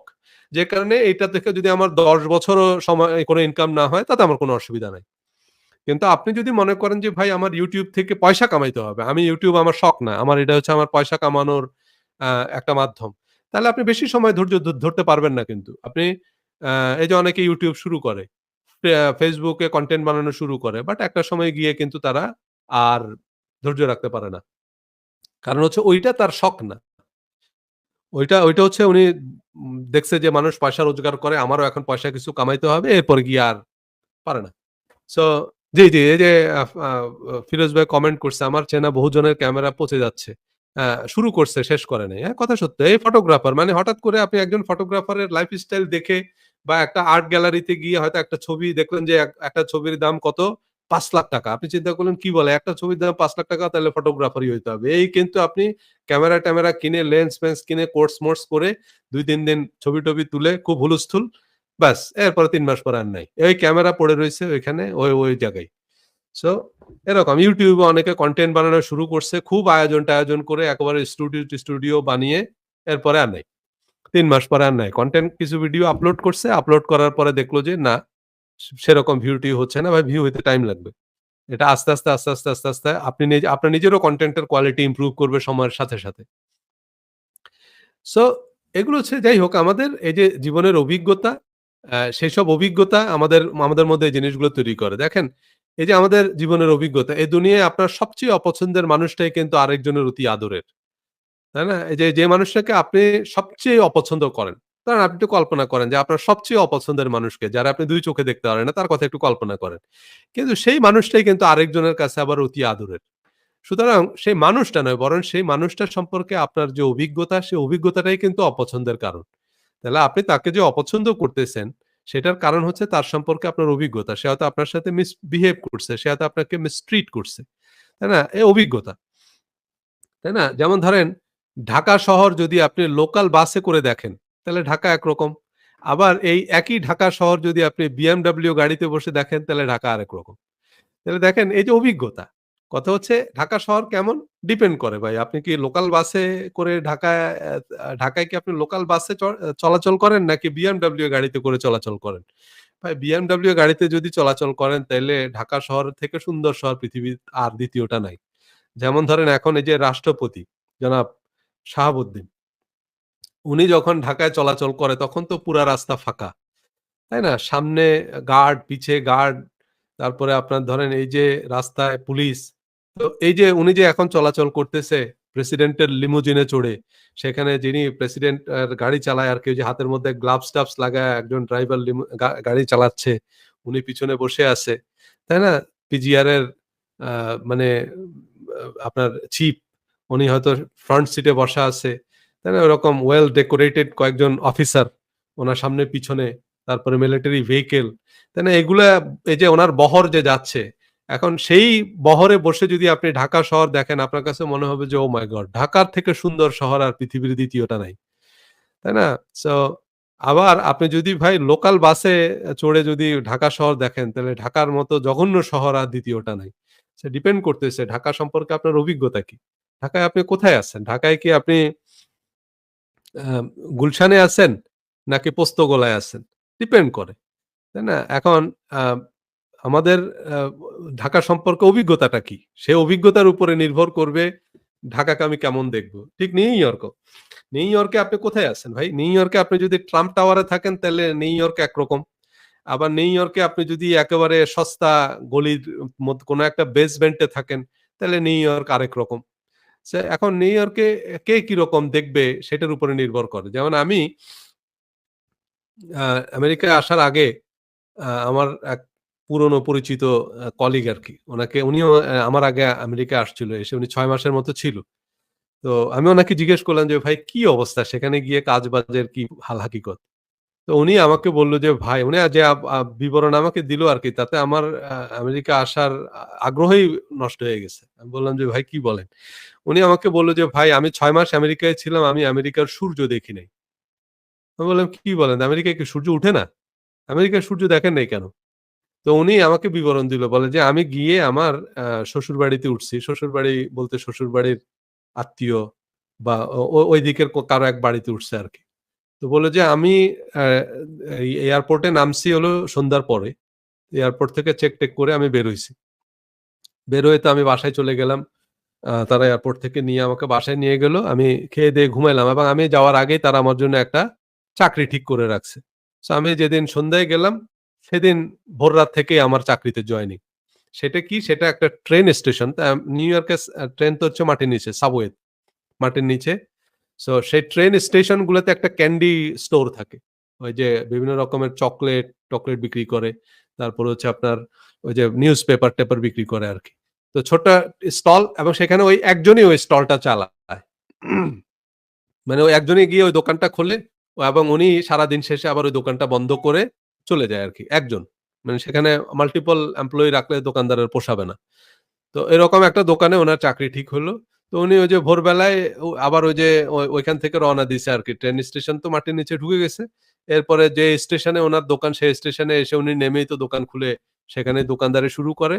সো উনার শিফট শুরু হয় হলো ধরেন ওই ফজরের নামাজ থেকে শুরু করে আবার এশার নামাজ পর্যন্ত ধরেন উনি ওই দোকান চালায়। তারপরে ওটা বন্ধ করে আবার সেখান থেকে ট্রেনে উঠে আবার উনার যে শ্বশুরবাড়ি, সে জায়গায় গিয়ে ওইখান থেকে উনি উঠে। তো বলে যে, "আমি যখন ওই ট্রেন স্টেশনে ঢুকি তখনও রাত। আর যখন আমি আবার বের হই তখনও রাত।" সো আমি ৬ মাস ছিলাম এবং এর মধ্যে একদিনও আমার ছুটি নেই। কারণ হচ্ছে দোকানদারের তো 2nd এমপ্লয়ি নাই। তার তো ছুটি দিলে ওইদিন দোকান বন্ধ রাখতে হবে তাকে। সো দোকান আ সপ্তাহে ৭ দিনই খোলা থাকে দোকানগুলো। সো সপ্তাহে ৭ দিন, উনি ৬ মাসই সেখানে চাকরি করছে। এরপরে ওইখান থেকে উনি চলে আসছে। তো বলল যে, "আমি ৬ মাস ছিলাম, আমি আমেরিকার সূর্য দেখি নাই।" তো এখন উনার কাছে আমেরিকা একরকম, আবার আ আমার কাছে আমেরিকা আরেক রকম। আমি আমেরিকায় ১ বছর এসে কিছুই করি নাই। ১ বছর আমি শুধু আমেরিকা ঘুরছি। ১ বছর আমি আসলে আক্ষরিক অর্থে কোনো কাজ-বাজ করি নাই। ১ বছর আমি হচ্ছে বিভিন্ন রকমের ট্রেনিং, এটা সেটা, এই যে সব বড়, বড় সেমিনার, সিম্পোজিয়াম, এই সেই এগুলাতে আমি শুধু ঘুরছি। বিজনেস, নেটওয়ার্কিং এগুলা সব, এই যে আমি ডোনাল্ড ট্রাম্প, তারপরে হচ্ছে আপনার অ্যান্থনি রবিনস, জিগ জিগলার, এসব বড়, বড় ট্রেইনার যারা আছে তাদের বিভিন্ন ট্রেনিং এ আমি অ্যাটেন্ড করছি। একদম স্যুট-বুট লাগায়া। আমার কোনো ইনকাম নাই। কিন্তু কথা হচ্ছে আমি এসব বড়, বড় আ আপনার ট্রেইনার যারা আছে, বিভিন্ন রকমের সেমিনার ওয়াশিংটন ডিসিতে কোথায় কি হচ্ছে না হচ্ছে ডিজিটাল মার্কেটিং রিলেটেড বিভিন্ন ট্রেনিং আমি ১ বছরের টাকা নিয়ে আসছি সাথে করে। যে ১ বছর আ আমি মানে ওরকম বিলাসীভাবে থাকতাম না। কিন্তু আমি বিভিন্ন ট্রেনিং-টুনিং অ্যাটেন্ড করতাম। সো আমি ১ বছর মোটামুটি ঘুরছি। ১ বছর আমি ওয়াশিংটন ডিসি, লাস ভেগাস এখানে সেখানে কোথায় কি হচ্ছে, ক্রিপ্টোকারেন্সি সম্মেলন হচ্ছে, কোথায় ডিজিটাল মার্কেটিং সামিট হচ্ছে, সেখানে সব বড়, বড় এন্টারপ্রেনাররা আসতেছে, লেকচার দিতেছে। আমি তাদের সাথে ঘুরতেছি। সব বড়, বড় মিলিয়নিয়ার, মাল্টি মিলিয়নিয়ার, বিলিয়নিয়ার এদের সাথে আমার উঠা বসা। সো দেশে তো যারা আছে তারা মনে করছে যে সজল ভাই তো মনে হয় আমেরিকায় গিয়ে বিলিয়নিয়ার হয়ে গেছে। না আমি বিলিয়নিয়ার হই নাই। কিন্তু কথা হলো আমি এদের সাথে উঠতাম বসতাম ১ম কয়েকদিন যে আমি আগে আমেরিকা বুঝবো আমি। আগে আমি দেখব কি ঘটনা, কি হালচাল। সেইটা আগে আমি ১ বছর আমি এসব ঘোরাঘুরির মধ্যে ছিলাম। তো এখন আমি তো আমেরিকার সূর্য না। আমি তো আমেরিকার এমন কোন কিছু নাই যেটা আমি ১ বছর দেখি নাই। আমার কাছে আমার কথা হলো যে আগে আমি বুঝি কি করব। কি ঘটনা কি আগে সেটা আমি বুঝি। এজন্য আমি ১ম এ একা আসছি। আমার ফ্যামিলি নিয়ে আসি নাই। ওরা ১ বছর পরে আসছে। এই ১ বছর আমি মোটামুটি আমেরিকার এই মাথা থেকে ওই মাথা পর্যন্ত চষছি শুধু। হ্যাঁ? বিভিন্ন জায়গায় আমি গেছি। সেখান থেকে বিভিন্ন ধরনের শ্রেণী পেশার মানুষের সাথে মিশে আমি একটু বোঝার চেষ্টা করছি যে আমেরিকাটা আসলে কি? আমেরিকার আসলে হালচাল কি? তো এখন তাহলে আমি আমেরিকা সম্পর্কে যেটুকু বলব সেটা একরকম। আবার ওই যে বললাম উনি আমেরিকায় ছিল ৬ মাস উনি আমেরিকার সূর্যও দেখে নাই। তো ভাই আমেরিকার সূর্যও দেখে নাই। তো এখন ২ জনের অভিজ্ঞতা কিন্তু ২ রকম। ভাই আমার আমেরিকার সূর্য দেখব না তাহলে আমার দরকারটা কি? কারণ আমি তো আ দেশে আমার কিছু কারণ একা থাকলে একা আসলে খরচ কম। আর আমি নিজের খরচ কমানোর মধ্যেই বিশ্বাস বিশ্বাসী ছিলাম আরকি সে সময়। যে আমি একা মানুষ, আমি ইউনিভার্সিটির হলে ছিলাম। আমি আমেরিকায় ইউনিভার্সিটির হলের মতোই থাকবো। যে আমার কোন রকম একটা মেসে আমরা একটা রুমে থাকতাম। একটা রুমে আমরা ৩ জন থাকতাম। সে সময় আমি যখন ১ম আমেরিকায় আসি। ৩ জন থাকতাম আমরা ওই ওরাও ইউনিভার্সিটি স্টুডেন্ট আরকি ওরা পড়াশোনা করে। তো তো আমরা ৩ জন একসাথে থাকতাম। তো আমার খরচ কম। ৩ জনে মিলে আমরা আ ও ওই ফ্ল্যাটে আরো কয়েকজন থাকতো। সবাই মিলে আমরা ওই যে মেসের মতো রান্নাবান্না করে খাইতাম। আর আমার কাজ হলো আমি সারাদিন শুধু ঘুরে বেড়াই। এখানে ওইখানে এই টাইম স্কোয়ারে আ মানে এই বিভিন্ন দিকে আমি চতুর্দিকে মোটামুটি ১ বছরে আমার আমেরিকায় যা নেটওয়ার্ক তৈরি হইছে। আপনি ২০ বছর আমেরিকায় থাকলেও আমি যদি এসেই এরকম কাজ করতাম, ২০ বছরে আমার এই নেটওয়ার্ক তৈরি হইতো না। ২০ বছরে আমার এই পরিমাণ আমেরিকা দেখা হইতো না। মানে ১ বছর আমি কিছুই করি নাই। ১ বছর আমার কাজ হচ্ছে বিভিন্ন ট্রেনিং, তারপরে হচ্ছে আর এগুলা ট্রেনিং এর আপনি বলবেন যে, "ভাই আপনি এত ট্রেনিং কোথায় পাবেন?" আমি আপনাদেরকে নেটওয়ার্কিং সম্পর্কেও কয়েকটা ধারণা দিই। অনেকে বলে যে, "ভাই আমরা নেটওয়ার্কিং কিভাবে করব?" নেটওয়ার্কিং সাকসেস এর জন্য খুব ইম্পোর্টেন্ট। নেটওয়ার্কিং এর জন্য আ আমি আপনাদেরকে আজকে হঠাৎ মনে পড়ছে যেহেতু বলি আপনাদেরকে। আ একটা অ্যাপ আছে meetup.com আপনারা চাইলে আজকে নামায় নিতে পারেন। আপনি পৃথিবীর যেকোনো শহরে থাকবেন। meetup.com নামে একটা অ্যাপ আছে। ঢাকায়ও পাবেন। meetup.com আ এই অ্যাপটা নামিয়ে নিবেন। এইখানে হচ্ছে আপনি যেই শহরে থাকেন আপনার লোকেশন-টোকেশন দিলে সেখানে কি ধরনের ইভেন্টে আপনি অ্যাটেন্ড করতে চান। যেমন ধরেন আপনি যদি মনে করেন যে ভাই আমি হচ্ছি গিয়ে ফটোগ্রাফির মানুষ। তাহলে আমি অন্যান্য ফটোগ্রাফার যারা আছে, ভিডিওগ্রাফার যারা আছে তাদের সাথে আমি একটা নেটওয়ার্ক তৈরি করতে চাই। সো তখন আপনি আপনার ওই যে পছন্দের এরিয়া দিয়ে দিবেন মিটআপ এর মধ্যে। যে আমি ফটোগ্রাফি, ভিডিওগ্রাফি, তারপর হচ্ছে ডকুমেন্টারি নির্মাণ, তারপরে হচ্ছে এগুলো হচ্ছে গিয়ে আমার এরিয়া অফ ইন্টারেস্ট। আমি এ ধরনের মানুষের সাথে সম্পর্ক তৈরি করতে চাই, এদের সাথে আমি নেটওয়ার্ক তৈরি করতে চাই। সো আপনি সেগুলো দিয়ে দেওয়ার সাথে সাথেই দেখবেন যে আপনাকে মিটআপ দেখাচ্ছে। যে এই আগামীকাল এতটার সময় অমুক আ হোটেলের জায়গায় একটা মিটআপ ইভেন্ট আছে। সেখানে যাবেন। সেখানে গেলে দেখবেন যে যেমন ধরেন নিউ ইয়র্কে তো আমার হচ্ছে মার্কেটিং, ডিজিটাল মার্কেটিং এই রিলেটেড লোকজন এন্টারপ্রেনার যারা আছে। তো তাদের ইয়া আছে Marriott হোটেল। এবং সেখানে গেলে ওই সিস্টেম হচ্ছে যেটা সেটা হচ্ছে ওই আপনি আপনার পয়সা দিয়ে খাবেন। সেখানে যার তার পয়সা। বাট নেটওয়ার্কিং সবার সাথে এই যে সবার এরকম এখানে নাম লেখা থাকে একটা ওইখানে নেটওয়ার্কিং ইভেন্ট গুলোর সিস্টেম দেয়া থাকে।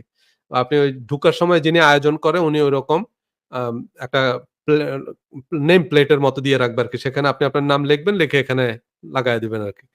যে আপনার তখনই সাথে আরেকজন এসে আপনাকে অ্যাড্রেস করবে আপনার নাম ধরে।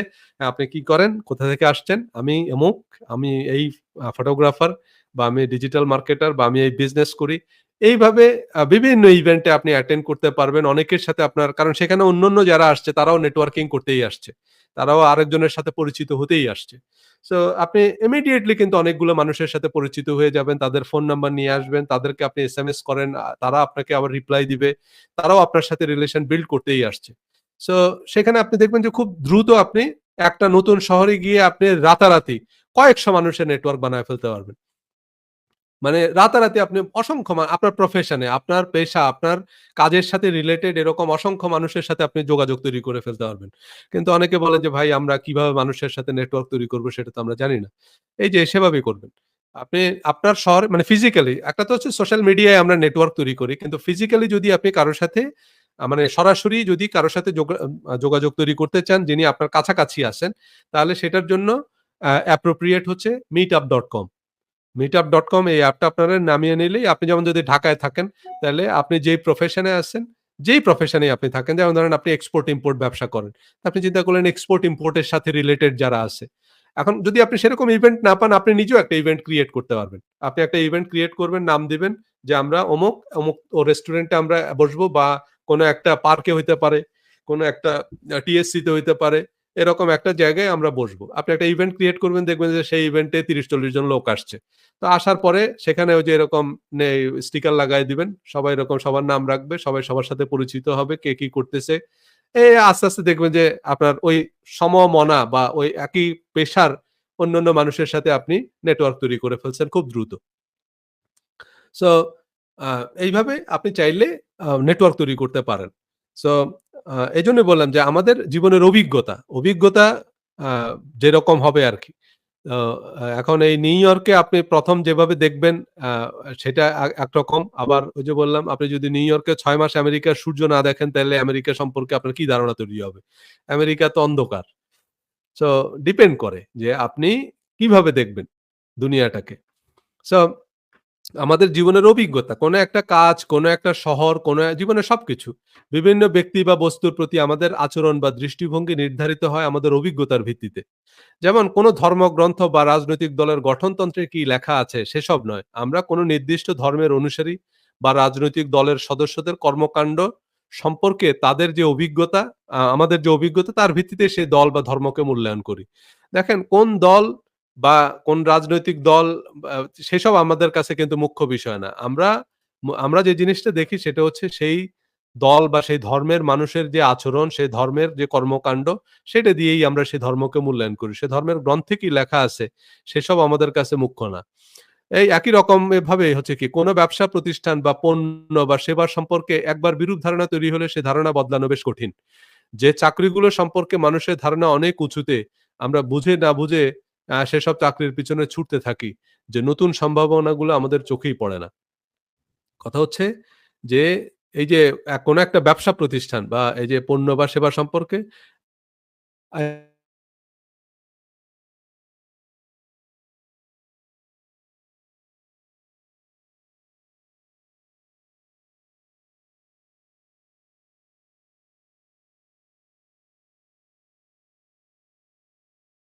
সেই সম্পর্কে আপনার যে এক্সপেরিয়েন্স তৈরি হচ্ছে বা ধারণা তৈরি হচ্ছে সেটাই হচ্ছে ব্র্যান্ড।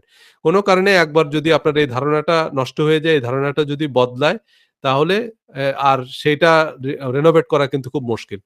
মানে এই একটা চাকরি সেটাকে আমরা কেন মনে করি যে এইটাই হচ্ছে আমার করতে হবে? কারণ হচ্ছে ওই যে অভিজ্ঞতা। সে চাকরিগুলো সম্পর্কে আমাদের যে অভিজ্ঞতা সেইটার ভিত্তিতে আমরা সেই ইয়েগুলো সম্পর্কে ধারণা নিই। তাই না? চাকরি, ব্যবসা যেকোনো পেশায় প্রাতিষ্ঠানিক শিক্ষার পাশাপাশি অভিজ্ঞতাকে বিশেষ গুরুত্বের সাথে বিবেচনা করা হয়।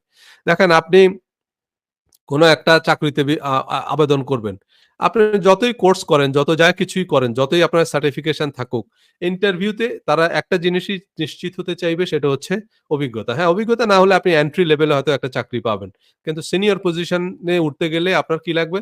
অভিজ্ঞতা। এখন ধরেন এন্ট্রি লেভেলে আপনি একটা চাকরি পেলেন $60,000 মানে $60,000 বছরের সেলারি। কিন্তু আপনি ৬ বছর চাকরি করেন এই একই চাকরি। আপনি ৳১,২০,০০০ বেতন দিবে আপনাকে। তাহলে ভাই ৬ বছরে তো আপনি নতুন কোনো পড়াশোনা করেননি। নতুন কোনো সার্টিফিকেট তো আর আপনার যোগ হয়নি। আপনি ওই যখন চাকরিতে যোগ দিয়েছেন তখনই যে সার্টিফিকেট ছিল আপনার মাস্টার্স পাস, এখনো আপনি মাস্টার্স পাসই আছেন। তাহলে আপনার বেতন ১,৬০,০০০ ডাবল হয়ে গেল কেন? কারণ হচ্ছে আপনার বাই দিস টাইম অভিজ্ঞতা তৈরি হইছে। এই অভিজ্ঞতা খুব ইম্পোর্টেন্ট। এই অভিজ্ঞতার দাম আছে। কারণ অভিজ্ঞতা থেকে আমাদের মানসিকতা তৈরি হয়, আমাদের ম্যাচুরিটি তৈরি হয়। দেখেন ১০০ একটা লেকচার দিয়েও আপনাকে বোঝানো যাবে না যে ব্যবসায় লোকসান হলে কেমন লাগে। তাই না? ব্যবসায় লোকসান হলে কেমন লাগে এটা আপনাকে ১০০ একটা উদাহরণ দিয়ে বোঝানো যাবে না। তিল, তিল করে গড়ে তোলা প্রতিষ্ঠান এক পলকে টাইটানিকের মতো ডুবে যাওয়ার হতাশা কত ভয়ংকর, এটা যার ব্যবসায় লোকসান হইছে সে ছাড়া কোনদিন বুঝবে না। কিন্তু যেদিন আপনি লোকসান দিবেন সেদিন আপনি সব বুঝে যাবেন। এই বাস্তবতার মুখোমুখি হওয়ার অভিজ্ঞতা যার আছে সে সত্যিকারের শক্তিমান। শান্ত সমুদ্রে দক্ষ নাবিক হওয়া যায় না। দেখেন শান্ত সমুদ্রে আপনি কোনদিন দক্ষ নাবিক হতে পারবেন না। আপনি ওই যে বললাম যে ফিলিপ কটলারের প্রিন্সিপালস অফ মার্কেটিং পড়ে আপনি ব্যবসা করতে পারবেন না। ব্যবসা করতে হলে আপনাকে মগের মুল্লুকের অর্থনীতি পড়তে হবে। কারণ হচ্ছে ব্যবসা এসব বইয়ে পাঠ্য বইয়ে যেসব নিয়ম কানুন সে অনুযায়ী হয় না। ব্যবসা ভিন্ন জিনিস। ব্যবসা যখন করতে যাবেন তখন আপনি অনেক আ দেখবেন। অনেক রকমের ডিফিকাল্টিজ দেখবেন। এই যে একজন কমেন্ট করছে যে বারবার আ YouTube ক্র্যাশ হচ্ছে। বারবার YouTube ক্র্যাশ হচ্ছে মানে কি? YouTube এ দেখতে কোনো সমস্যা হচ্ছে? লাইভ নাকি? আ বা নাকি YouTube চ্যানেল গ্রো করতে গিয়ে বারবার আপনার ফল হচ্ছে? হ্যাঁ, যেমন ধরেন এই যে যদি আপনি কনটেন্ট ক্রিয়েশন এ শুরু করেন, তাহলে বহু মানুষের চ্যানেল, পেজ এগুলা ব্যান হচ্ছে। আবার নতুন করে শুরু করতে হবে। এইভাবে করতেই আপনি অনেক কিছু শিখবেন। এভাবে করতেই আস্তে, আস্তে ম্যাচুরিটি তৈরি হয়। সো জীবনের অভিজ্ঞতা। মানুষ এই যে ব্যর্থতা সেখান থেকে মানুষ শিখে যে কেন এরকমটা হলো। সেখান থেকে আস্তে, আস্তে মানুষ বুঝতে পারে। তাই না? যেমন ধরেন আমি একবার ছোট একটা ব্যবসার উদাহরণ দিই আপনাকে। ধরেন আপনি একটা মুদি দোকান দিলেন। হ্যাঁ? ধরেন অনেকে আছে আ ২০-২৫ বছর উনি দুবাইতে ছিল। অক্লান্ত পরিশ্রম করছে। করে মোটামুটি ২৫-৩০ লাখ টাকার মতো জমাইছে। নিয়ে এবার দেশে আসছে। সারা জীবন বিদেশ করবে নাকি? আর এখন অত শক্তিও নাই। তো দেশে আসছে ২৫-৩০ লাখ টাকা নিয়ে। এখন দেশে এসে কি করবে? উনি একটা ছোট ধরেন মুদি দোকান দিবে। উনার উপজেলা শহরে একটা মুদি দোকান দিবে। ওকে ভালো কথা। এবার আপনাকে আমি বলে দেই যে এই দোকানটা আপনার কেন বন্ধ হবে? এই দোকানটা আপনার ২ টা কারণে বন্ধ হবে। যারা এরকম দুবাই থেকে এসে মুদি দোকান দিয়ে বসছে, সেসব দোকান ২-৩ বছরের মধ্যে বন্ধ হয়ে যায়। কেন বন্ধ হয়ে যাবে? সেটা আপনাকে একটু বলে দিচ্ছি। ২ টা কারণে আপনার এই দোকান বন্ধ হবে। ১ নম্বর কারণ হইতেছে যদি আপনি বাকি দেন তাইলে বন্ধ হবে। আর ২ নম্বর কারণ হচ্ছে যদি আপনি বাকি না দেন তাইলে আপনার এই দোকান বন্ধ হবে। তার মানে হচ্ছে আপনার দোকান বন্ধ হবে এটা মোটামুটি নিশ্চিত। 90% নিশ্চিত যে আপনার দোকান বন্ধ হবে। তাহলে 10% পসিবিলিটিস আছে যদি কোন না কোনভাবে অলৌকিকভাবে আপনি টিকে যান আরকি। সে সম্ভাবনা লট লেস দ্যান 10%। আর মোটামুটি 90% পসিবিলিটি হচ্ছে আপনার এই দোকান বন্ধ হয়ে যাবে, মুদি দোকান। এবং সেটার ১ম কারণ হচ্ছে যদি আপনি বাকিতে বিক্রি করেন তাইলে বন্ধ হয়ে যাবে। কারণ আপনি এই বাকি টাকা তুলতে পারবেন না। আপনি বাকি যদি দেন মানুষকে বাকি টাকা উঠাইতে পারবেন না। এখন আপনি বলবেন, "কেন ভাই বাকি টাকা উঠাইতে পারবেন না কেন?" কারণ বাকি টাকা উঠানো, মানুষকে বাকিতে পণ্য বিক্রি করে মানুষের কাছ থেকে টাকা উঠানো, এটা একটি বিশেষ বিদ্যা। এখন সমস্যাটা হচ্ছে যেটা সেটা হচ্ছে এই বিদ্যাটা আবার কোনো ইউনিভার্সিটিতে পড়ানো হয় না। যদি ইউনিভার্সিটিতে পড়ানো হইতো তাহলে না হয় আমি সেই ইউনিভার্সিটিতে গিয়ে এই কোর্সটা করে সেটা শিখতাম। এটা কোনো ইউনিভার্সিটিতে শেখানো হয় না। এটা অল্প কিছু মানুষ এই বিদ্যাটা আয়ত্ত করতে পারছে। তারা জানে কেমনে মানুষের কাছ থেকে টাকা তুলতে হয়। সো এই বিদ্যা যারা জানে তাদের কাউকে যদি আপনি ওস্তাদ মেনে তার কাছ থেকে যদি এই বিদ্যাটা শিখতে পারেন, তাইলে আপনি মানুষকে বাকি দিয়ে সে টাকা উঠাইতে পারবেন। কিন্তু এই বিদ্যাটা খুবই দুর্লভ। মানে হাজারে একজন ব্যবসায়ী আছে যার এই বিদ্যা জানা আছে এবং সেই ওই ব্যবসায় টিকে থাকবে। কারণ মানুষকে বাকি দিয়ে আপনি বাকি টাকা তুলতে পারবেন না। আপনার টাকা দিবে না। আর যখন সহজে তো দিবেই না। এটা মানুষ তো এসে স্বেচ্ছায় আপনার টাকা দিবে না। আপনাকে টাকা তুলতে জানতে হবে। আপনি যেহেতু টাকা তুলতে জানেন না, সে কারণে মানুষকে বাকি দিয়ে আপনি দেউলিয়া হয়ে যাবেন। মানুষ যারা আপনার কাছ থেকে বাকিতে কিনবে, তারা কেউ আপনার টাকা ফেরত দিবে না। এটা মোটামুটি আপনি নিশ্চিত থাকতে পারেন। এই বাকি দেওয়ার কারণে আপনি বন্ধ হয়ে যাবেন। এবং যত ব্যবসায়ী বন্ধ হয়ে গেছে বেশিরভাগই প্রধানত যে কারণে সেটা হচ্ছে তারা বাকি দেওয়ার কারণে বন্ধ হইছে। কারণ বাকি টাকা আপনি তুলতে পারবেন না। কারণ ওই যে বললাম এটা একটা দুর্লভ বিদ্যা। যেমন আমাদের গ্রামে একজন দোকানদার আছে মানে এরকম ছোট মুদি দোকান আরকি। উনি একটা দোকান থেকে এখন রীতিমতো একটা মার্কেট মানে সেখানে প্রায় ১০০ টার মতো দোকান আছে। একটা দোকান দিয়ে শুরু করছে। রীতিমতো একটা বাজার বসাইছে আরকি উনি। এখন উনার এখানে এখন একটা বাজার এবং সপ্তাহে ২ দিন সেখানে হাট বসে এবং এছাড়াও সেখানে একটা পার্মানেন্ট বাজার বসায় ফেলছে। একটা দোকান থেকে তার এরকম একটা উল্লেখযোগ্য পরিমাণ সাফল্যের যে কারণ সেটা হচ্ছে এই যে, উনি বাকি দিয়ে সে টাকা আবার তুলতে পারে। উনার টাকা আপনি মার দিতে পারবেন না। এই এই একটা বিরাট বিদ্যা উনার জানা আছে হারুন ভাই। মানে উনার নাম হচ্ছে হারুন ভাই। মানে কোন ইউনিভার্সিটিতে যদি বাকি টাকা উঠানোর উপরে কোন কোর্স পড়ায়, তাহলে ওনাকে একেবারে অ্যাডজাঙ্ক্ট প্রফেসর হিসেবে নিয়োগ দেয়া যাবে সেই কোর্স পড়ানোর জন্য। মানে এইরকম স্কিল উনার আছে।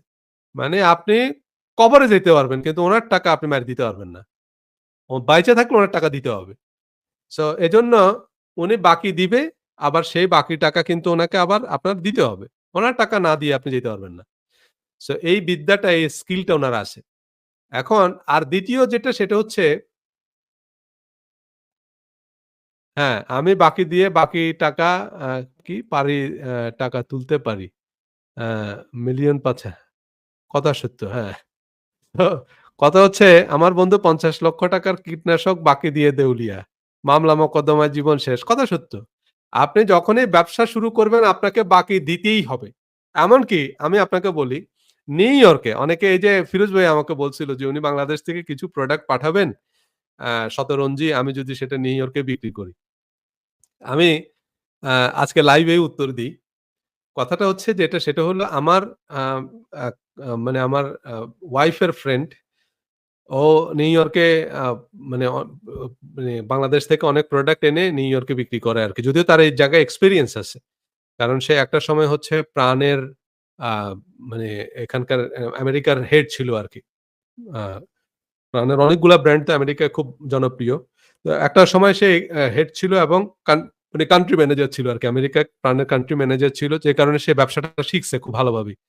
তারপরে সে নিজে ব্যবসা শুরু করছে এবং আ তার নিজেরও ব্যবসা আছে। বাংলাদেশ থেকে অনেক প্রোডাক্ট এগুলো সে প্রায় ৪০ টা দেশে এক্সপোর্ট করে। তো এর মধ্যে আমেরিকা একটা। তো তার মধ্যে সে নিউ ইয়র্কে ছিল অনেক বছর।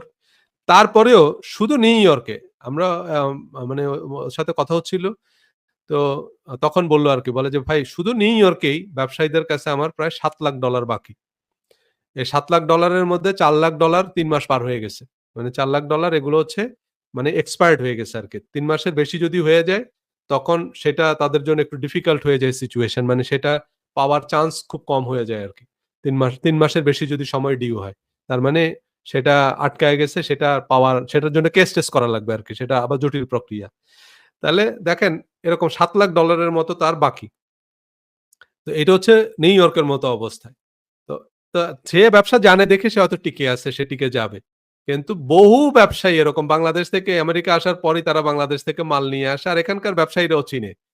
আমি যখনই এই ব্যবসায় নামবো তারা বুঝে যাবে যে, "ও আচ্ছা উনি আইছে নতুন মাল। ঠিক আছে।" হ্যাঁ, আপনি মাল দিয়ে যান কিন্তু আপনার টাকা ফেরত পাবেন না আপনি। কোনদিনও ফেরত দিবে না আপনাকে। মানে বাকিতে দিলে আপনি আপনার টাকা জীবনেও সে ফেরত দিবে না। এরকম শয়ে, শয়ে হাজার, হাজার ব্যবসায়ী আছে। দেশ থেকে এটা আনে, ওইটা আনে দিয়ে দেউলিয়া। দিয়ে দেউলিয়া। এই বিভিন্ন বাঙালি ব্যবসায়ী যারা আছে ওদের দোকানে দেয়। ওরা বলে যে, "রেখে যান, বিক্রি করে টাকা দিব।" আর দেয় না। সো নতুন ব্যবসায়ী দিতে কিন্তু আরো দিবে না। আর ২য় কথা যেটা সেটা হলো আপনি যদি বাকি না দেন তাহলে আপনার ব্যবসা বন্ধ হয়ে যাবে। কেন? কারণ হচ্ছে ব্যবসা করতে হইলে আপনাকে বাকিতে দিতেই হবে। ওই যে বললাম হারুন ভাইও কিন্তু বাকিতে দিয়েই ব্যবসা করে। উনি যে বাকি দেয় না তা না। উনি বাকিতে দেয়। এখন গ্রামের মানুষের একটা নেচার হচ্ছে যেটা, সেটা হচ্ছে গ্রামের মানুষের অর্থনৈতিক বাস্তবতা তাদের। ভাই গ্রামের মানুষ তো আর সরকারি চাকরি করে না যে তাদের মাসের ১ তারিখে বেতন হয়। তারা হচ্ছে আপনার কৃষিকাজ করে। তারপরে তাদের অন্যান্য অনির্ধারিত বিভিন্ন উৎস থেকে তাদের ইনকাম হয়। তাই না? এখন হয়তো সুপারির সিজনে তাদের গাছে যে সুপারি, সেটা বিক্রি করে তাদের কিছু ইনকাম হয়। নারকেলের সিজনে সবগুলা গাছের নারকেল বিক্রি করে একসাথে বড় একটা ইনকাম হয়।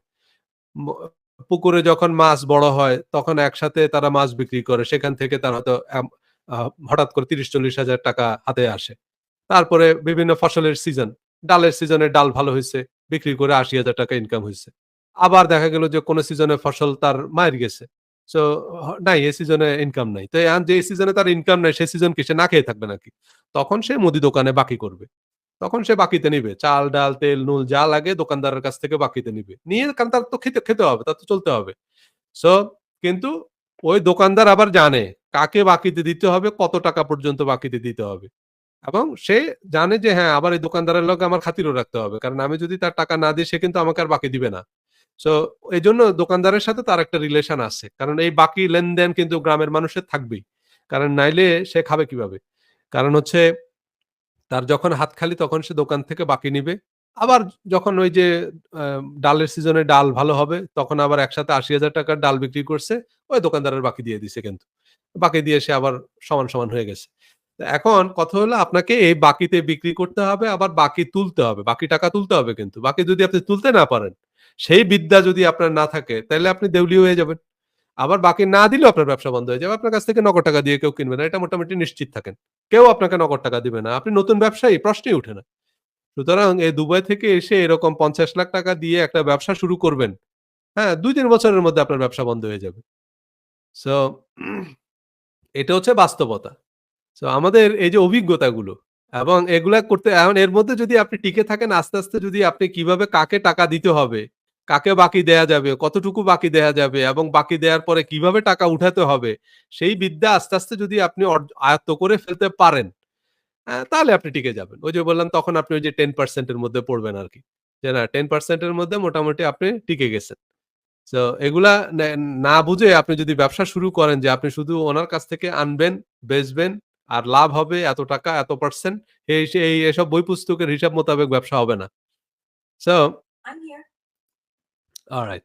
সো এই হচ্ছে গিয়ে বিষয়। তো আমাদের অভিজ্ঞতা, আমাদের জীবনে যে অভিজ্ঞতাগুলো সেসব নিয়েই হচ্ছে আমাদের মনোভাব তৈরি হয়।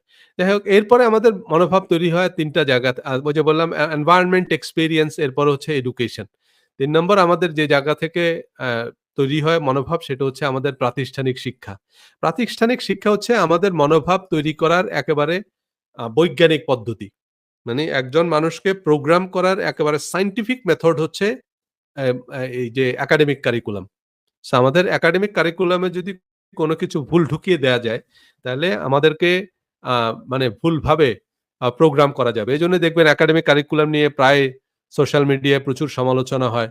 যে আমাদের এই একাডেমিক কারিকুলামের মধ্যে এই জিনিস ঢুকিয়ে দেয়া হলো। এতে আমরা বিভিন্নভাবে ডিরেইলড হচ্ছে। সো একাডেমিক কারিকুলাম হচ্ছে একটা মানুষকে প্রোগ্রাম করার একেবারে সবচেয়ে কার্যকর এবং সবচেয়ে বিজ্ঞানসম্মত পদ্ধতি।